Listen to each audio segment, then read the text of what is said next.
Hi, I'm Jill Gostin, the IEEE Region 3 Director.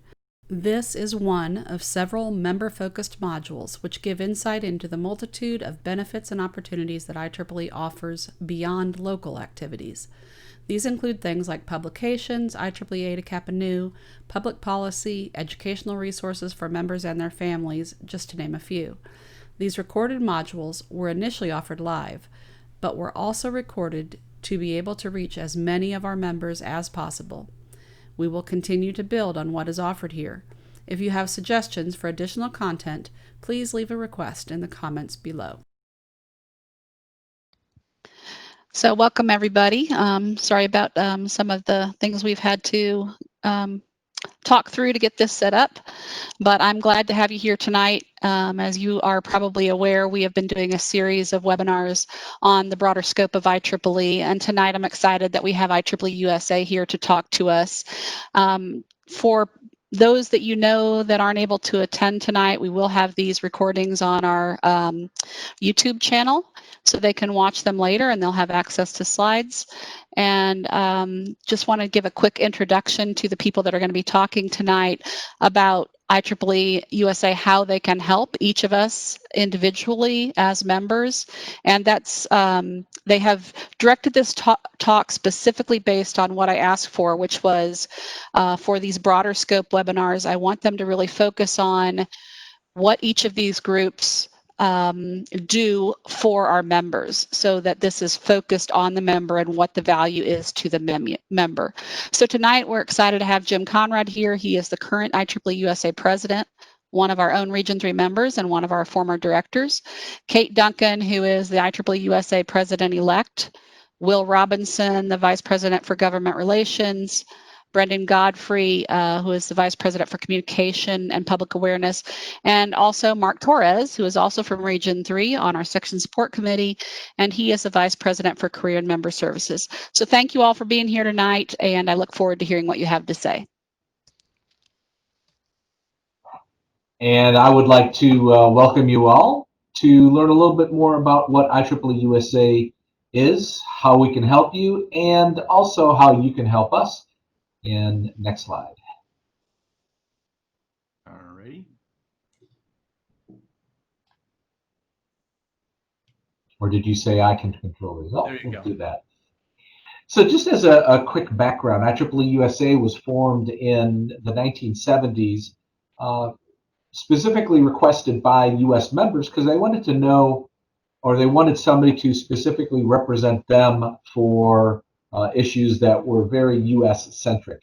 I don't know how familiar you are with the original organizations that formed the IEEE, but one of them was the American, or the IRE, the Institute of Radio Electronics, and another more American-based EE organization. And one of the things that they saw was missing in the 1970s is somebody to represent them, especially on Capitol Hill, but also some of the member services that were being more distributed and more worldwide. So currently, IEEE USA has a couple of main functions, and we have divided those into three major areas that are handled by our three vice presidents. That is career and member services, government relations, and communications awards and events. Also included in communications awards and events would be conferences. So if we look at what IEEE USA has done this year, we've concentrated on updating our strategic plan and also an introspection of what IEEE USA is and what our value is to members, especially during this time of COVID. We have many programs that we have made readily available to our members, and you'll hear more about that later in this talk. Two more things that I have instituted this year is an ad hoc committee to take a look at what kind of alternative revenue activities are there, because right now IEEE USA is only funded with member dues.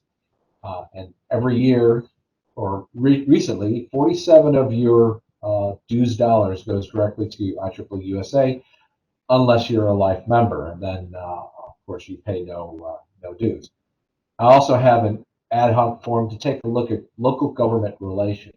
One thing we found is that members who are more integrated, or I should say that are more active, participate, and Grayson Randall has been a very big advocate of this with projects. When they're more engaged, they renew more often. And so one way to engage is to have your members engage or interact with your local government, your state, and your city and county governments. And so I've created an ad hoc to look at that. Next slide. So to give you a good 30,000 foot view of what is IEEE USA and our strategic plan, is best to look at our mission, and that is to, as you can see from the slide, provide effective public policy advocacy and career and member services to members, as well as to the profession and the public. Remember, our tagline for IEEE is for the benefit of humanity, and so we also want to ensure that we support that as well. We do want to be recognized by IEEE or by U.S. members of IEEE that we are their premier source of public policy advocacy, and that's very important because not very many other entities in IEEE support advocacy to governments. You can see right there we have three specific objectives, and these are going to be discussed in more detail by our three vice presidents. And our core values are those that have been suggested to us by IEEE, as well as identifying supporting the nation's well-being. Next slide. So, as I said, we're going to have our three vice presidents present information on their particular area. They're going to go into a little bit more detail. They're going to tell you some of the member benefits that IEEE USA itself provides you, the member. And then also there will be suggestions on how you can volunteer to help out in some of these areas. We'll close with next year's president, Kate Duncan, discussing the future. I do want to ask, you can ask questions as we go along, but as I've often found, you get really going and you don't get a chance to really look at the Q&As. And so we'll hold a lot of these Q&As a little bit later at the end of the presentation. So our presenters, as you see there, will be in this order: Mark Torres, Career and Member Services; Will Robinson; Brendan Godfrey; and Kate Duncan. Next slide, please. For more information about me, there is my contact information there. More importantly, my email address, jmconrad@uncc.edu. And I believe that was one of my first pictures with the move truck. The move truck was just delivered the day earlier from that picture. Without further ado, let me move along to Mark Torres. Thanks, Jim. I hope you can hear me okay. If you can, Jim, could you just let me know that you can hear me? I can hear you fine, and I believe they're going to be pulling up your slides next. All right, great. Guys, I want to thank y'all. I know many of the folks that are on the call from Region 3, of course, and you know, it's good to be able to represent you and the rest of the U.S. members. Next slide. One of the things that I really want to focus on is the slide that you're going to be seeing coming up. For some reason, the move truck made it on this slide as well. So I think that just, you know, goes to show exactly where we're focused from the standpoint of member services and member engagement.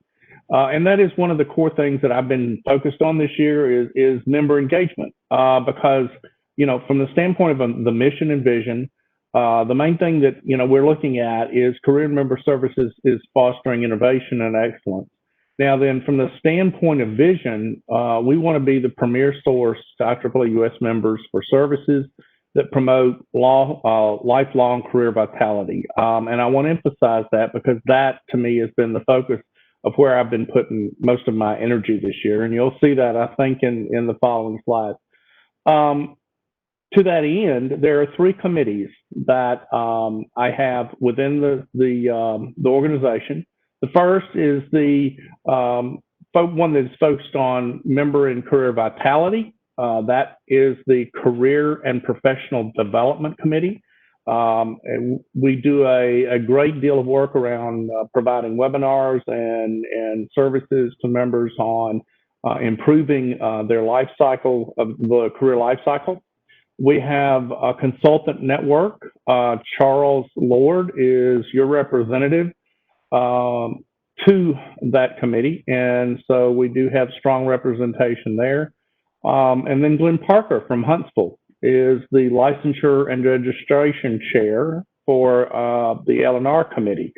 So we have strong representation, and I think you'll see that we've done a pretty good job on some of the things that we've provided this year. One of the things that we focus on is public understanding of engineering and technology, and of course that's one of the fundamental elements of the Move truck as far as providing opportunity for making sure that people are aware of what IEEE is and the services provided for, as Jim already pointed out, humanity. Next slide, please.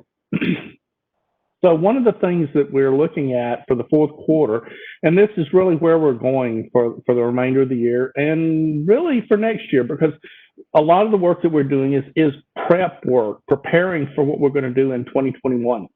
We're transitioning to weekly webinars that are focused on a packaged of series.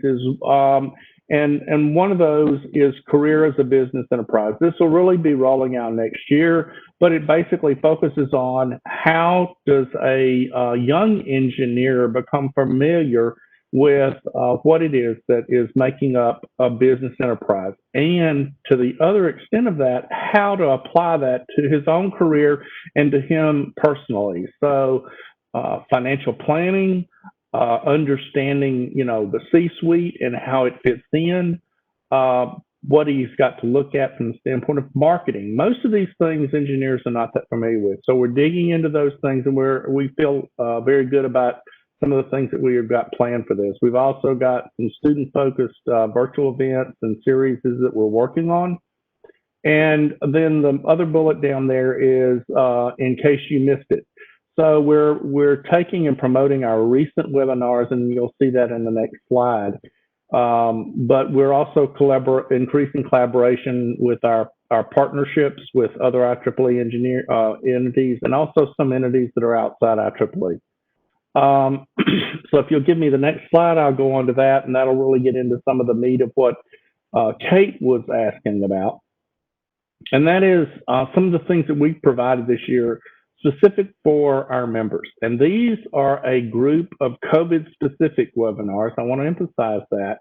These are tailored more toward helping our members work through some of the issues that they might have been faced with COVID. So this is looking at, how do you maybe shift, and I hate this word, but it's used regularly. How do you pivot your career in case of a need to redirect where you're going with your career? How do you deal, with working remotely? How do you handle a job search during this job disruption? So these were mainly focused on, helping our members get involved and engaged during the COVID crisis. Next slide, please. This is a list of those with the links directly to get to those webinars. So those are readily available to you and to the members in your sections to help them. If there's some of these that, they feel like would really be of interest to them, we definitely want to encourage people to go in and look at these webinars. And that leads me to my next point, which was the one that I believe Jill mentioned, and that is engagement of our members. So from the standpoint of these committees that I mentioned, we always are looking, and I'm always recruiting people to be a part of these committees, to participate, to contribute to what the committees can do. So let me tell you that most of these presentations, some of them are definitely from outside interest, but we've brought people in to make these presentations.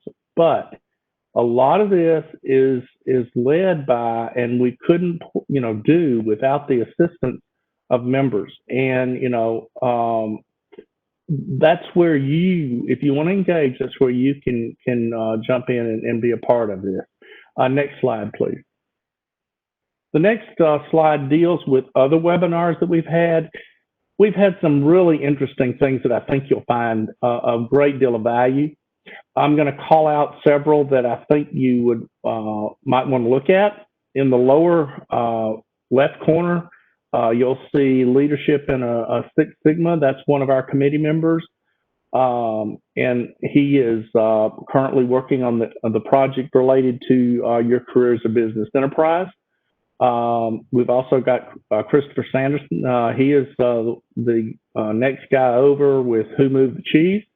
One of the ones that was extremely well received and is something that I would encourage you to look at is the Power Formula for LinkedIn Success. This tells you if you want to really beef up your presence on LinkedIn, this tells you some of the, I'd say tips and tricks of being able to achieve that. One of the ones that we really had a great deal of positive feedback on was Engineering Code of Ethics. All of these webinars, I think you will find a benefit as a member if there's certain things. The other key point I want to make, each one of these offers PDH hours. So if you're looking for PDH hours, if you need an ethics PDH, these are out there. You can go take, work, view these webinars and be able to get the PDH associated with it. So next slide. Here are the some of the webinars that you might want to look at. There's the Code of Engineering Code of Ethics. There's the Six Sigma, Discover Yourself and a Unique Brand. These are all great webinars I would encourage you to look at. Next slide. And here's some of those other ones that we were looking at. The one link I want to point out is the webinar archive. So if you want to go look at some of these webinars and be able to, take advantage of something that's out there for you as a member, go to that site and look at the webinars that are listed there. I think you'll find something that, hopefully you'll find several that are very helpful for you. Next slide. The other thing I did want to touch on was briefly, I want to talk about consultants networks. We do have a lot of work that we're doing with consultant networks, and we're trying to take existing networks that maybe need a little help and re-energize those. We're trying to form new networks. I know we've had some contact with the Mississippi section about maybe setting up a consultant network there. So if you're interested in participation with the Consultants Network, please let us know.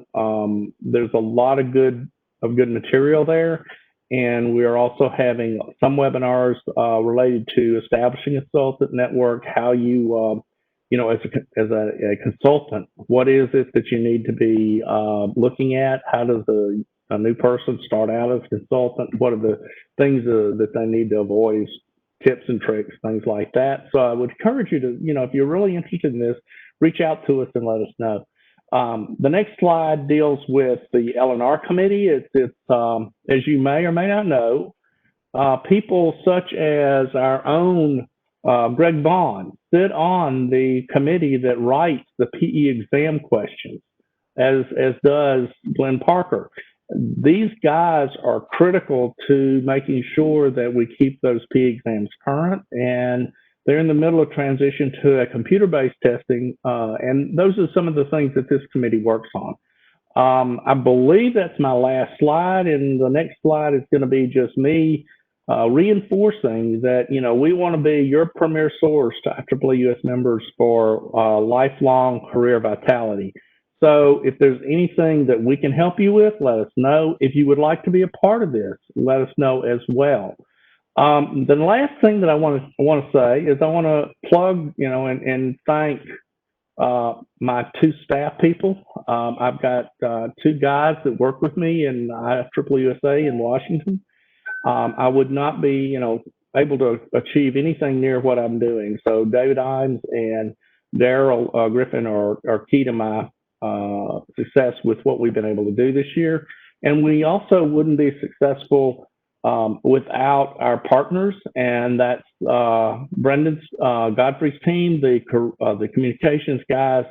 They are right in there helping us make this stuff possible. So with that lead in, I'm going to turn things over to Brendan and let him tell you a little bit about, I think it's Brendan, maybe Brendan's second. He's shaking his head. He must be third. So it is Will who's next.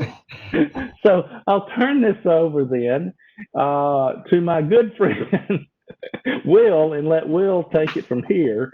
So yes, there we go. Government relations. So Will Robinson. Thank you, Mark. I'm Will Robinson, the Vice President for Government Relations. I'm in Region 5, part of the Dallas section. So first chart, I should have done this and I haven't. If you need to contact me, will.robinson@IEEE.org is how you can reach me. So next chart. What does government relations do? There was a survey that was conducted by IEEE, I think last year, asking all kinds of different questions. And one of them was, well, what do you think government relations do? And a surprising number of answers were showing how uninformed many of our members are in terms of what we do. And what we do is important to them because we represent the profession, and the problem is when Congress is in session, nobody is safe. Not even your dog is safe. Okay, so you need people, and as a professional society, we advocate for the membership, we advocate for the profession, and we work with policymakers in the government to legislate actions that either benefit or don't hurt us as much as I otherwise could.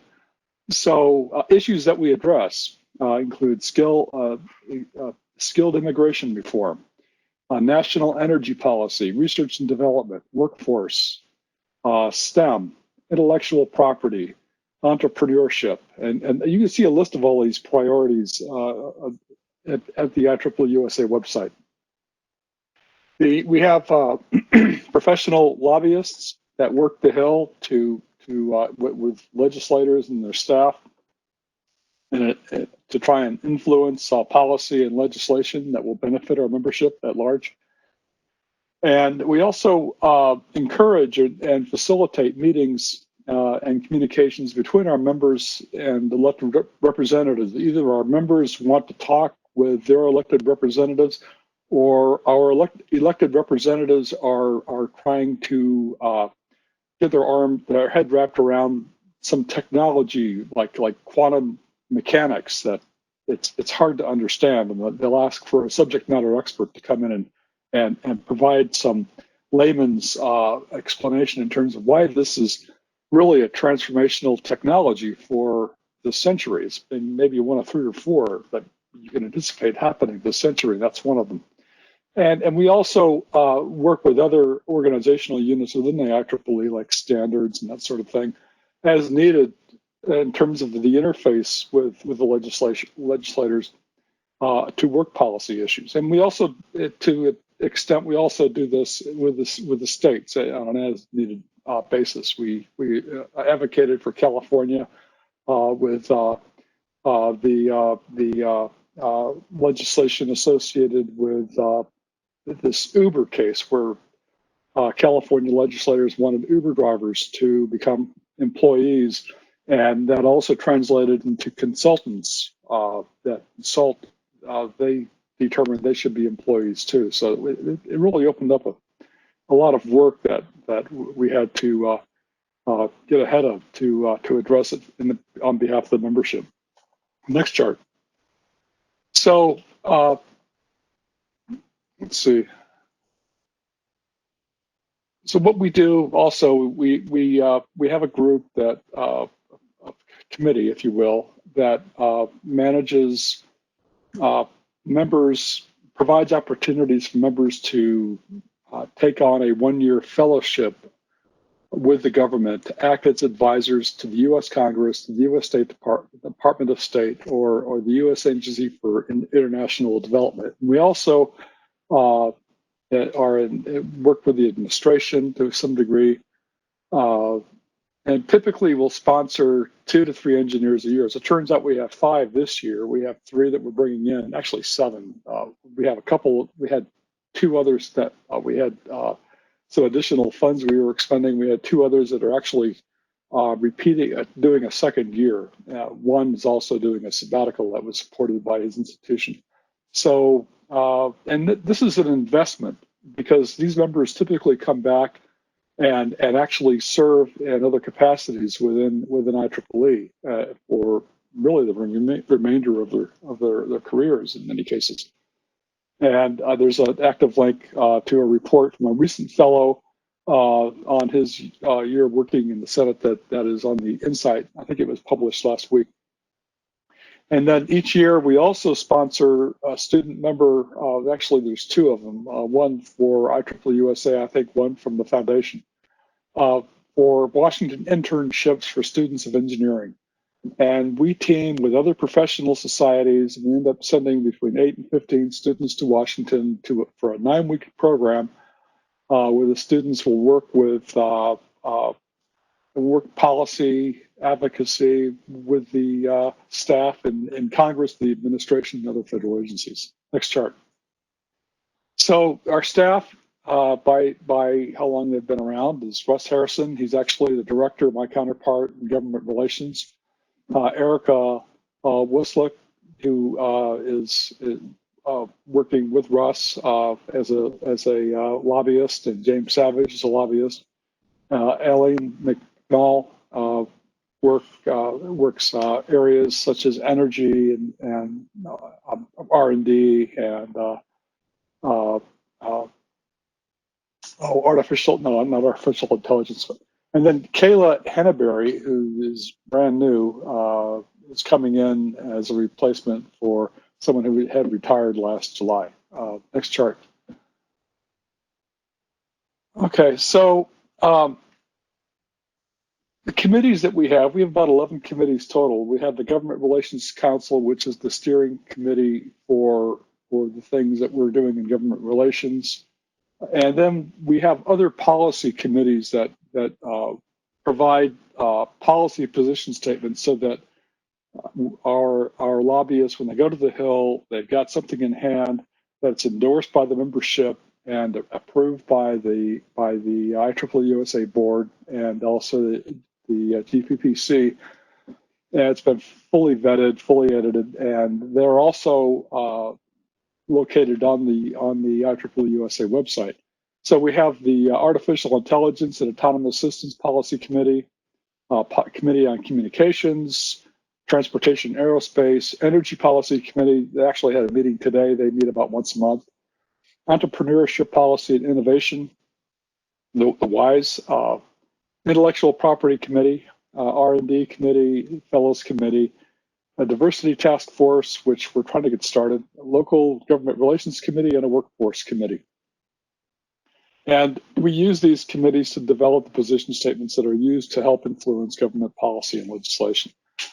To provide just a quick legislative update of what's going on in Washington, the current issue right now, go to the next chart. Current issue right now is the FY 2021 budget. The House has passed a continuing resolution, which means they're utilizing the 2020 continuation of the 2020 budget through the December, and that's passed the Senate also. So I think it's around December 10th is when it expires. So depending on what happens with the election, will determine how the FY 2021 budget fares. They're still working COVID relief. The Senate is coming up with a package in competition with the House. The key is to see if they can come to an agreement with the administration. And then there's also the National Defense Authorization Act that should probably get passed after the election. There are a number of other acts that were actually swept into the NDA, which are important, which we advocate, which we are trying to move forward, and it has to do with the CHIPS Act is a bringing state-of-the-art semiconductor manufacturing back into the U.S. It's currently in China. There's cybersecurity, there's artificial intelligence, and there's also a lot of money going into quantum information science. Next chart. And depending on what happens in the election, other legislation could get added into it before it's passed. And then the last chart I think I have is this is a plug for Russ. Every other week, Russ will provide a Washington update and provides the anyone that wants to listen. They're able to come in and listen directly to what's going on in Washington, and they have an opportunity to ask questions. And then if you don't have time to watch the streaming webinar, then you can actually, these are archived and they're available for later viewing. So with that, I will pass it on to Brendan.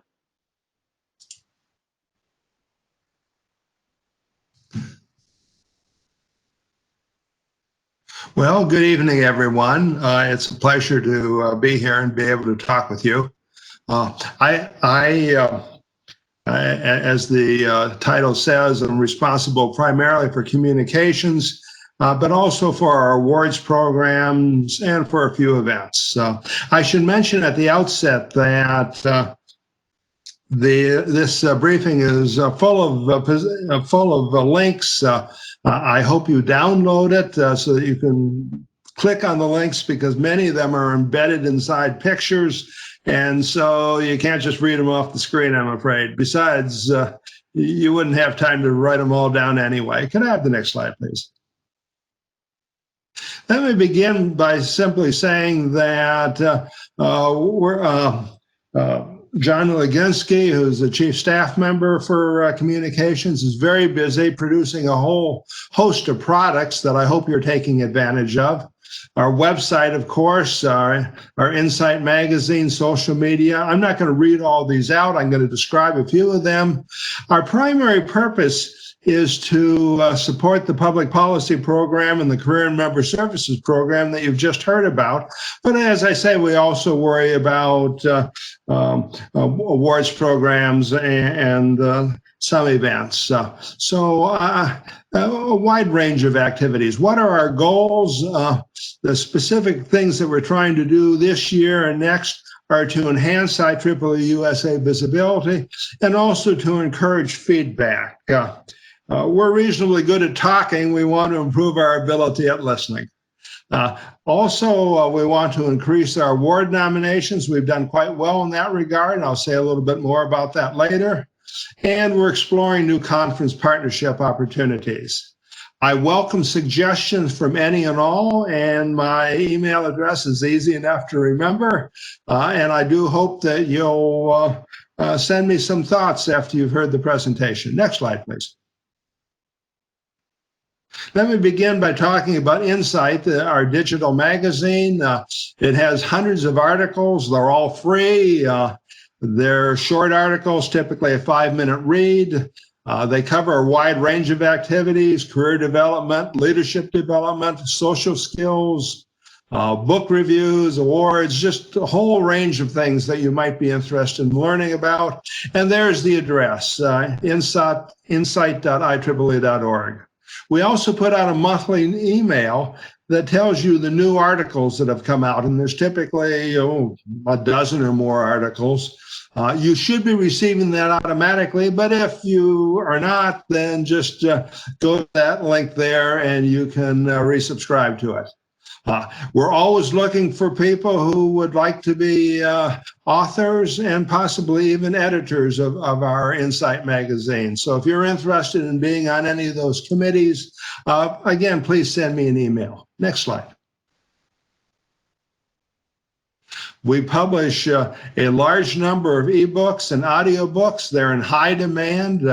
We've given away, and that is the right word, given away several thousand of them in the past 6 months. They're short books, only a few hours to read. They cover career policy, sometimes history, and a few of them, we even have a comic book and a crossword puzzle. So we do a little bit of entertainment too. They are, as I say, free to all of our IEEE members, and I've read many of them. I certainly encourage you to visit our website and to download them. I particularly recommend the two ebooks that are shown at the bottom of this slide. One of them discusses how to assist young girls in focusing more on STEM, realizing that STEM is an opportunity for them. It's not just for boys. And so it's a well worthwhile book. And then we have a series of books. The first one is coming out, it just came out rather, on what our world is likely to be like in 10 years. So, and now the final thing I'd mention is that from time to time, we do have an opportunity for new authors. And again, if you're interested in that, drop me a note and we'd be happy to talk. Next slide. We have a highly successful awards and recognition program, and I would be remiss in not mentioning that David Imes, who's a very busy staff member, also supports that program. The details of the awards program is given at the web address shown here. We just closed out our 2020 nominations quite successfully with some 25 excellent nominations. Our 2021 nominations will be opening on 1 April. And I want to take this moment to particularly thank Kristen Bing, who's your representative on the awards board for IEEE USA, who's done a tremendous amount over the last year and still has more work to do, I might add, as we select award winners and plan the 2021 year. We recently made the presentations virtually to our 8 2019 award winners. You can read all about those award winners by clicking on the link shown immediately below. And in addition to that, we were hoping to have an awards ceremony, actually multiple awards ceremonies where we presented the 2019 awards at various region conferences. Obviously, that didn't happen, so we handled a very nice, I think, virtual awards ceremony, and I would invite you to take a quick look at that. You can go to the to YouTube. IEEE USA has a channel there, and the awards ceremony is prominently displayed. The final observation I'd make is that we really do not have a shortage of IEEE USA members who are deserving of recognition. What we do have is a shortage of nominators.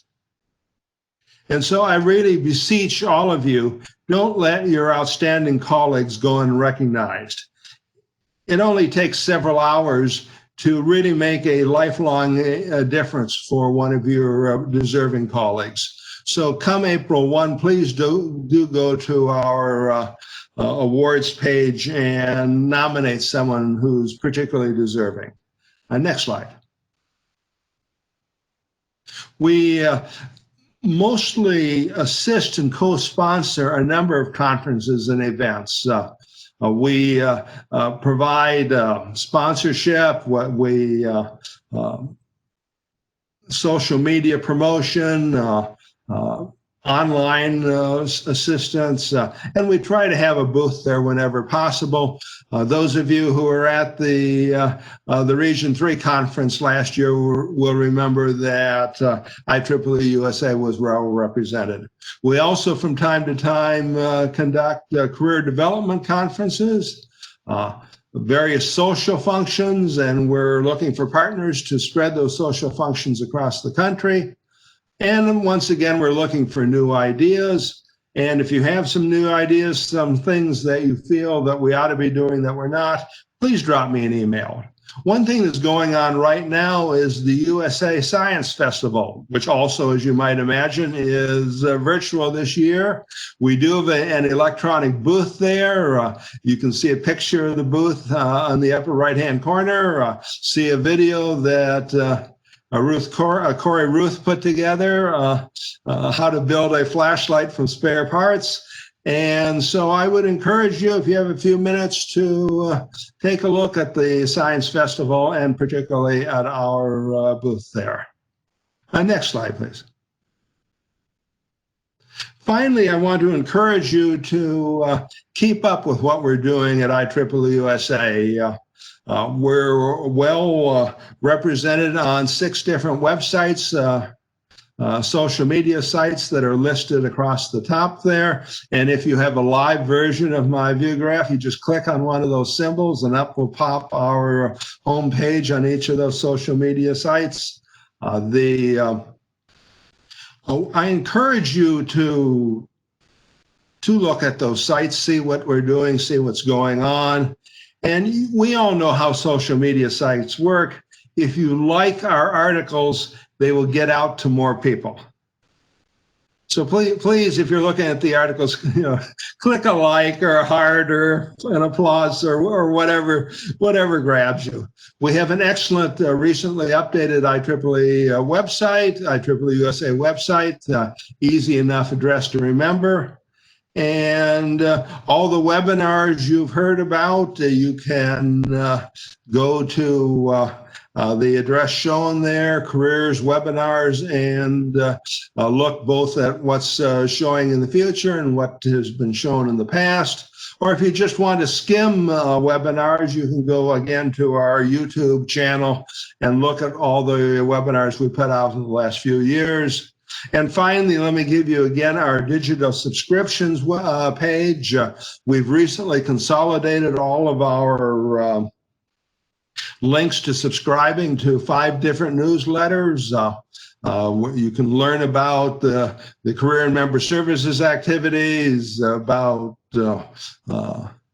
consultant committees, just any number of different things. And so I would encourage you to check them out, subscribe to them. If you don't like them, it's easy enough to unsubscribe.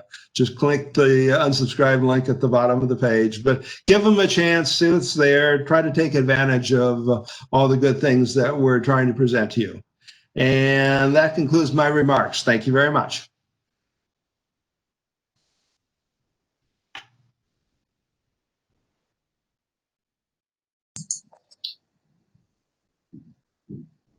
Okay, good evening. My name's Kate Duncan. Next slide, please. I'll be the president, IEEE USA next year. My objectives for 2020 have been to chair the Long Range Strategic Planning Committee.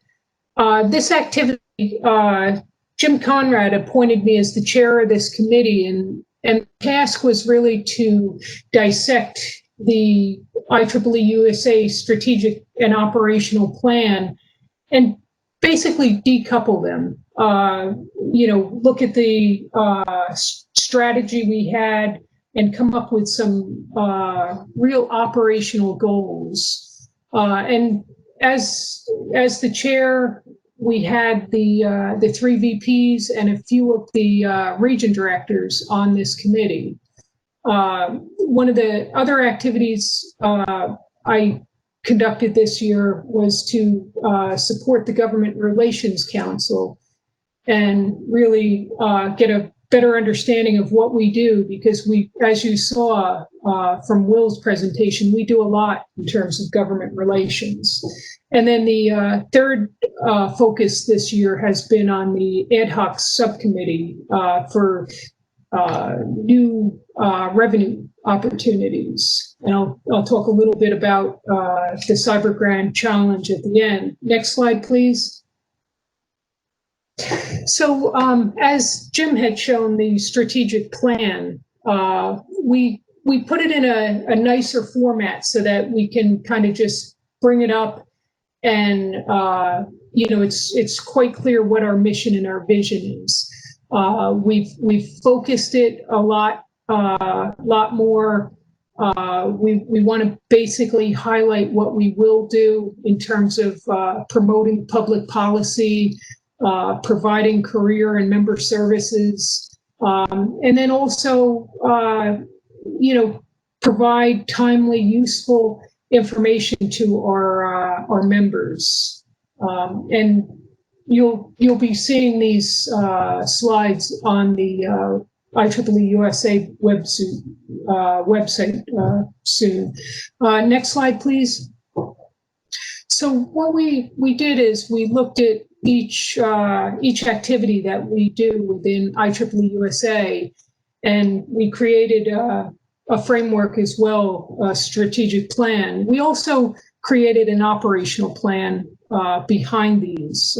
There's actually a spreadsheet, and we've created a nice document in order to really keep track of what we do and keep us on point in terms of what we do. Next slide, please. So that one was government relations. Here's our strategic plan for career and member services. Again, each of the VPs have really defined their mission and their vision, and some of the opportunities in this space. Next slide, please.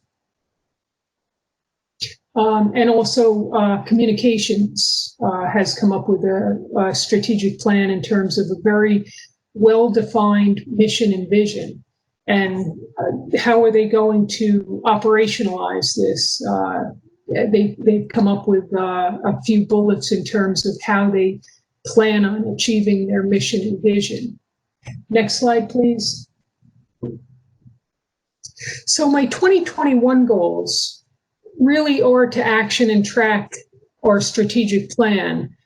Our strategic plan is not static, it is dynamic. So when we do see that something is working, we will make sure that we continue to do those activities. If we start to see things aren't working in certain areas, we are agile enough to redirect or try and understand why something isn't working. So that was sort of the reasoning behind looking at the strategic and operational plan, to make sure that we are doing activities that engage our members, give our members some value. But we are also interested in developing more activities, more relevant activities. My campaign was about increasing member engagement and also developing content that is of value to our membership. There are a few activities that Jim Conrad has developed that I plan to continue with. I think they're very important activities. Bringing government relations to the section level. We do plan on actioning that activity. Jim is planning on piloting that activity. Similarly, with his ad hoc committee on alternative revenue sources, we do plan next year to action some of those activities. Something we had identified as potentially doing a cyber challenge. This is something that we are in the planning stages of, but it is something that we will do next year. Another ask I will have of you is that you've heard what we do from the three VPs, Will, Mark, and Brendan, in terms of the products and activities that we currently have or offer. I've been involved on the fringe of Region 3. I've participated in Southeast Con for a couple of years. I've had some of my students come and present their work at your conference, and I must say that that's a well-oiled machine. And I know it isn't. I know I've been on the other side of conferences and put them on, and it takes a lot of hard work. And every time I've participated in Southeast Con, it always looks like a well-oiled machine. It runs smoothly. And this year was not an exception. My students and I were coming to your conference. I think it was the Wednesday before it was supposed to happen. You transitioned it to a virtual conference 2 weeks later. You made it virtual. And, to me, I didn't really see any hiccups. And it just goes to show the job that you do in terms of developing your volunteers. I'd like to ask that, if you see activities that you'd like IEEE to help you with, help us help you in terms of developing those activities. Reach out to the VPs. You have their contact information. That's what we are here for. We do have some, stock activities that we do, but you guys do an excellent job in developing, products and services for your members. Help us engage them in new activities. Next slide. So I want to thank you, specifically Jill and all the volunteers on the line tonight for what you do for Region 3 and, for IEEE USA. Thank you.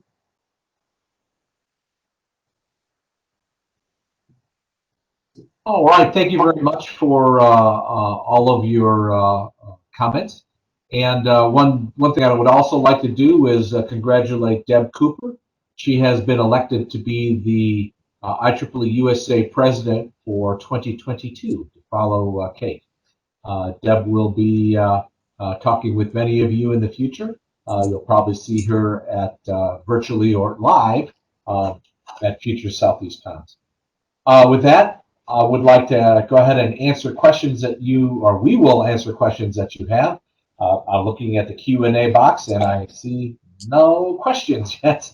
So give you a chance to maybe gather something and discuss. Maybe one question that I'll kick off for Will. Will, are you ready?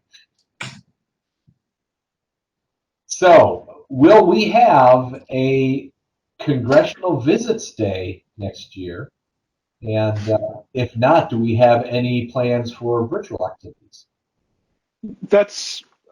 Yes, that's an interesting question. We would love to have a Congressional Visits Day, and I will say that the staff did a really fantastic job preparing for the last one, only to have it fall down upon their ears about a week before it was scheduled to take place. And so it just didn't happen. And we were thinking, well, this will be over. Well, it's not getting over. So I would bet a high likelihood that we're not going to have a Congressional Visits Day in person this year. I know that I've been talking about it with Russ, and we're trying to put together some virtual ideas that might not take place all at one time. But in terms of, we'll have we'll try and put together, work with Brendan and put together some tutorials in terms of how to make contact with your elected representative at the local offices, and maybe do that in conjunction with local government relations committee associated with the section. So that's what the focus is for next year. Yes, probably won't happen until 2022, which is unfortunate, but that's just the way it is. Especially with a new crop of elected representatives coming in, it's always a good idea to try and build relationships. So apparently, 2 questions were sent to the host. If he or she could read those questions for us. So this is Bill. Charlene Brown from the Jamaica section has asked if, as a member of the Jamaica section, if our local government call on call on the Jamaica section to sit in on a policy committee locally, would Jamaica be able to call on an IEEE USA government relations members to sit on Jamaica policy committees, set up a Jamaica government if there are no local representatives are available? So I'm not sure if I understand. So I'm going to take Charlene. Well, I can answer some quick questions on that. Sure, good. Good. Number one, it is interesting to note that members, IEEE members in the Jamaica section, are not part of the U.S., of course, and they also do not pay IEEE USA dues. So from that respect, IEEE USA is supported by IEEE USA or IEEE members who live in the USA and contribute to the organization through their dues. So typically, we do not get involved with any international government organizations at all. We are occasionally asked questions, I should say, especially Russ Harrison will be asked questions from other entities around in IEEE that may have questions about government activities, primarily in Europe. But at this point, IEEE USA is not set up to get involved in any government relations in any other country other than the U.S. This is Brendan. If I could pursue that a little further, if Jamaica is like most countries, they probably wouldn't welcome people from the U.S. telling them how they should do their jobs. And so, I mean, and to extend on that even further, the people who are most effective at influencing public policy are constituents. And so it really has to be the Jamaican members who are talking to the Jamaican government to have an impact. On the other hand, IEEE USA's government public policy program has given advice from time to other countries, not to the countries, but to public policy groups in those other countries. And although I can't speak for Will and Russ, I would imagine that we'd be happy to offer advice if requested. Thank you, Brendan. Another question is, have you considered allowing sections to replay some of your content as a local virtual meeting and then provide someone to do live Q&A after the replay?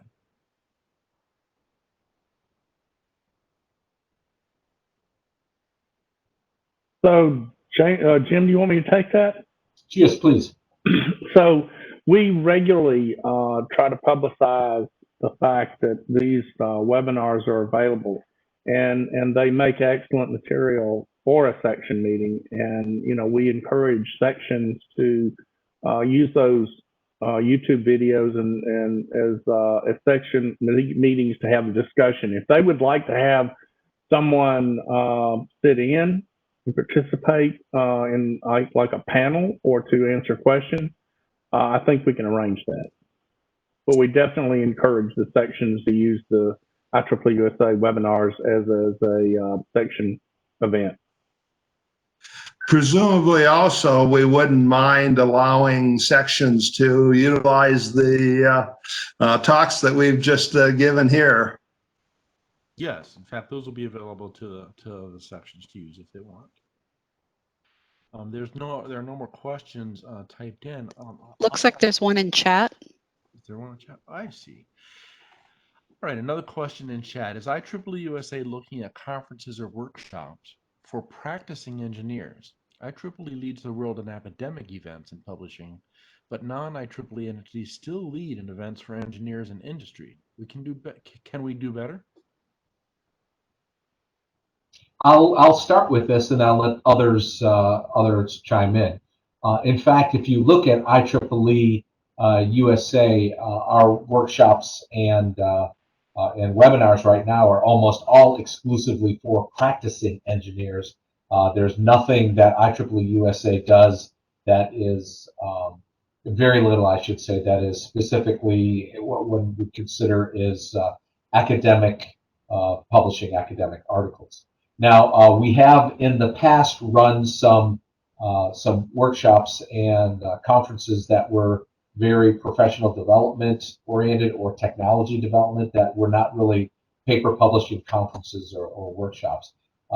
Part of what Brendan's charge is this year is expanding the conference offerings that we have and looking at other possibilities. For example, one thing that past President Tom Coughlin and I have been advocating is a traveling roadshow where we have a particular hot topic, something that is new, and we present it.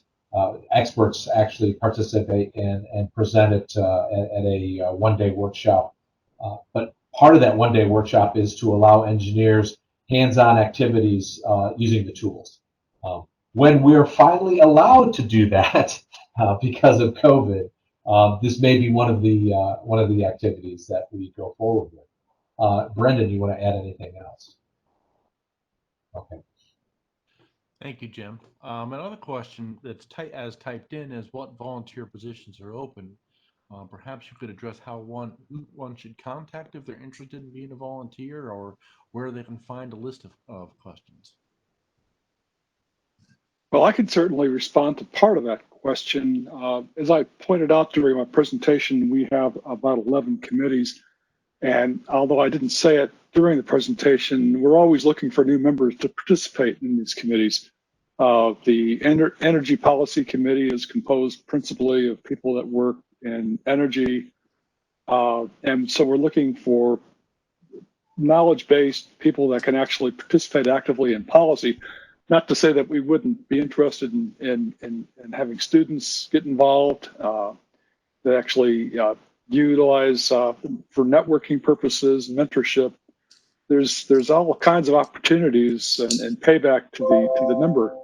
But that, and certainly if you want to get involved in IEEE USA, that's a really good place to start. Thank you. I would add to that that in the communications sector, we have a communications committee with subcommittees for overseeing our publications.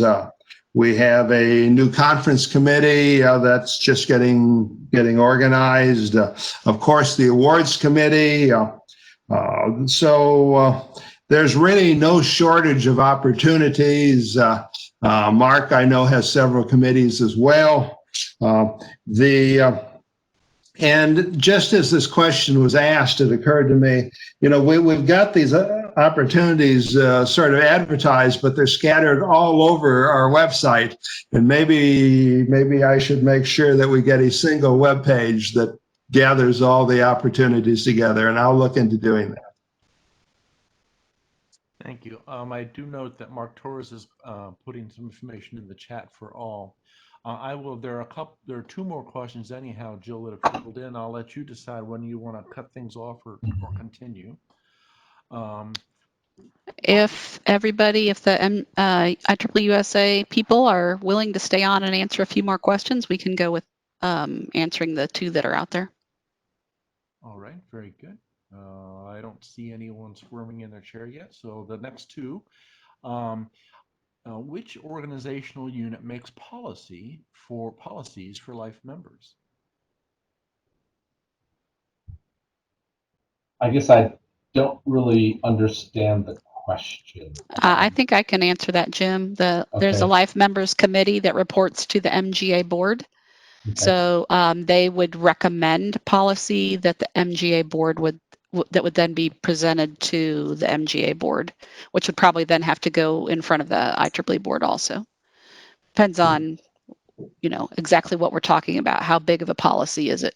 Is it just talking government policies or? Oh, I don't know about that. Yeah, that's so. I guess that's why I asked a little bit further question is what is meant by policies. So if the person asked that question could. Tim Young. I will take Tim and unmute Tim if you want to elaborate on your question at all. Membership conversation. Yeah. Hello. Yes. Oh, okay. Good. You unmuted me. Okay. Yes. I don't have any video though, do I? No. Yeah, that's okay. Yeah. Yeah. Yeah. I just made it to a life membership. Okay, and matter of fact, I was quite surprised that I get free membership after paying for like 40 years. So anyway, I enjoyed that.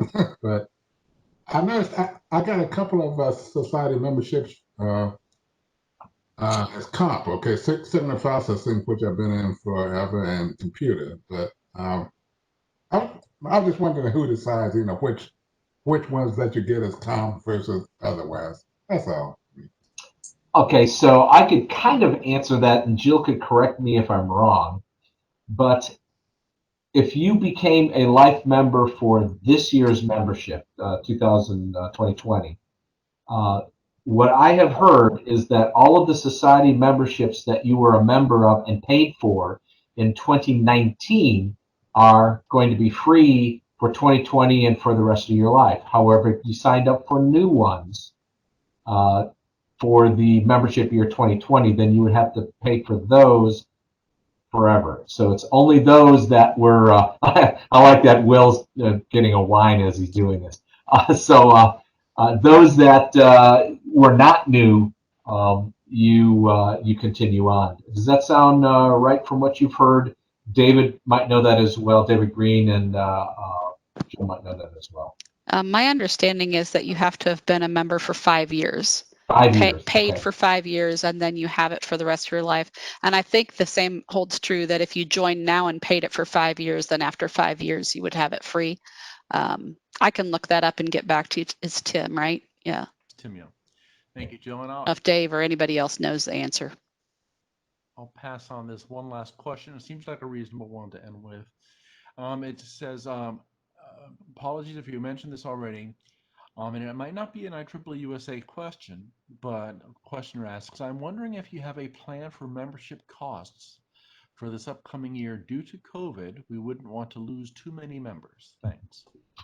That I can actually answer for you because I'm on the IEEE ad hoc on member dues. So for the year 2021, there are no increases in dues. We have discussed extensively lowering the dues costs for student members. But anything that has to be done has to be gone through and passed, and it wouldn't take effect until 2022 anyhow. For new members starting up, we actually are starting new pilot programs where they have a step function of what is going on. But as it comes for the price of dues for 2021, of course, always there is the situation that if you are unemployed, you can request to pay reduced dues. And you have to go through a process, and that's all on the IEEE site. So if you are unemployed and show some other hardship, can you remember what that is, Jill? I'm trying to remember. I don't remember the specifics for what they call that. Yeah. And of course, when you are also retired, if you are retired but not yet a life member, you can also apply for, I believe it is half price dues. And by the way, the formula for a life member is that your years of IEEE membership plus your age is equal to 100 or more, provided you're at least 65 years old. So if you reach your 65th birthday and you've been a member for 35 years, 35 plus 65 is 100, and then you would be eligible for life membership. All right. Thank you, Jim. Thank you all. Did I answer your question? Whoever asked that, you could type in. Yeah, and Steve also typed in there, it's half dues for hardship. Right. Thank you. I think I'll turn things over now to Jill to close us out. Yeah, so thank you everybody that called in to listen, and thanks especially go to our IEEE USA leadership team that's here. All 5 of you, thank you for taking the time out of your evenings to be here with us, and also the time it took to prepare for this. We really appreciate it, and I think it was a great presentation.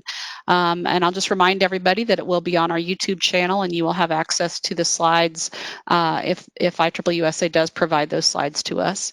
And I'll let Jim, if you want to have any final words, and then we'll say goodnight. On behalf of all of us here who were part of this presentation, I'd like to thank you all for being here. And also, we find that those who are engaged in IEEE activities are valuable volunteers, but they're also valuable members who care a lot about their professional development as well as their progression in the field of electrical and computer engineering, computer science, and the affiliated fields. Anybody else want to add anything else? Yeah, I want to echo what I want to remind everyone what Brendan said earlier, because I know my presentation does as well. There are a lot of good links embedded within the presentations. A lot of the graphics, the webinar graphics, are live links. So if you want to just even click on one of the graphics, it'll take you to that webinar. So lots of good material, as Brendan already pointed out. But I do encourage that the full presentations be posted so that the members can have access to that. And I see one question about how do we get the slides. Those should be available in about a week. Okay. Thanks, everybody. Night. Have a good night. Stay safe, everyone. Thank you. Good night. Thank you. Thank you.